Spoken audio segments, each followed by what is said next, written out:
Hello बच्चों, आज हम लोग देखेंगे क्लास 8 का चैप्टर 5 का क्वेश्चन आंसर प्ले थिंग्स। इसका आज हम लोग देखेंगे क्वेश्चन आंसर देखेंगे कितना है।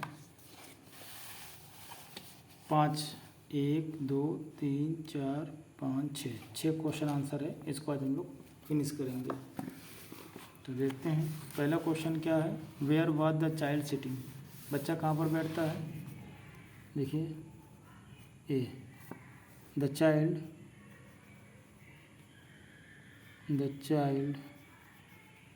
was sitting in the dust। बच्चा कहाँ बैठता है, मिट्टियों में, डस्ट में, ज़मीन पर बैठा था। ए के बाद B, what is the child playing with, बच्चा किससे खेल रहा है। आंसर लिखिए, the child is playing with, बच्चा खेल रहा है, is playing with broken twig, किससे कोई खेल रहा है, टूटे हुए टहनियों से, लकड़ियों से, broken twigs। ठीक, अगला देखते हैं भैया। Which activities was poet busy in, poet किन एक्टिविटीज़ में बिजी था। तो आप लिखेंगे the poet was busy in handling his, poet was busy in handling his account, the poet was busy in handling his account, poet busy था अपने account को handle करने में। कब तक, बाई हावर्स, घंटों वो उसी में बिजी था, लगा हुआ था। अब बात करते हैं डी का, चौथा डी। देखिए डी क्वेश्चन क्या कह रहा है। ये है क्वेश्चन, आप क्वेश्चन देखते रहिए, क्वेश्चन भी दिखाने की ज़रूरत नहीं है। देखिए अपने बुक में देखिए, what has the poet forgotten, poet कवि क्या भूल गया था। तो लिखिए, the poet has forgotten the art of being, the poet has forgotten the art of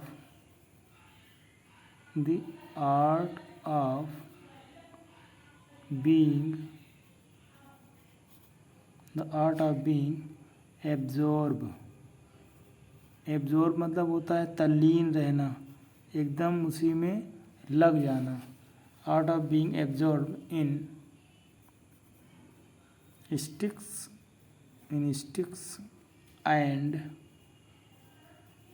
mud pies, मतलब जो पोएट था वो पूरी तरह से भूल गया था। पोएट मतलब कवि, जो कवि था वो पूरी तरह से भूल गया था कि मिट्टियों के साथ और लकड़ियों के साथ किस तरह से खेला जाता है, एकदम मगन होकर।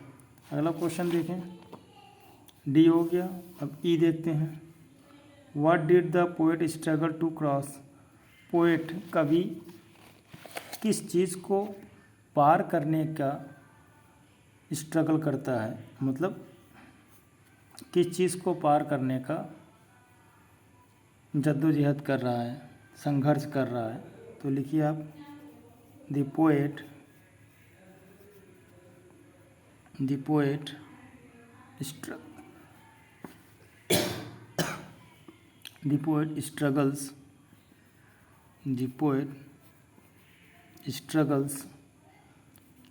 स्ट्रगल्स एस लगा है, struggles to cross the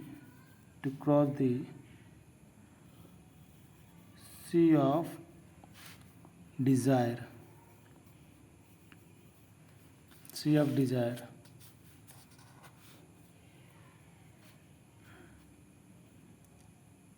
if last देखिए, लास्ट क्वेश्चन क्या कह रहा है, what do you understand by the phrase the sea of desire.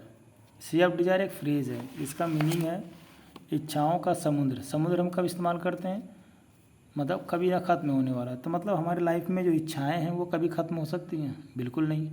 एक इच्छा पूरी होगी दूसरी की आएगी, दूसरी पूरी होगी तीसरी आएगी, मतलब वो कभी भी ख़त्म नहीं होगी। तो इच्छाओं की पूर्ति नहीं हो सकती, पूरी ज़िंदगी नहीं हो सकती। तो क्या कह रहे हैं कि आप क्या समझते हैं, जो फ्रेज दिया हुआ है द सी ऑफ डिज़ायर के अल्फाज से आप क्या समझते हैं। फ्रेज किसे कहते हैं, फ्रेज का मतलब होता है आधा अधूरा सेंटेंस। द फ्रेज, अब फ्रेज का पूरा लिखेंगे, फ्रेज क्या है, sea of desire. Sea of desire, जो फ्रेज है सी ऑफ डिज़ायर मीन्स का मतलब है, मतलब हम समझते हैं नेवर एंडिंग, क्या मतलब समझते हैं, never ending desire of life, कभी ना ख़त्म होने वाली ज़िंदगी की इच्छाएं ऑफ लाइफ।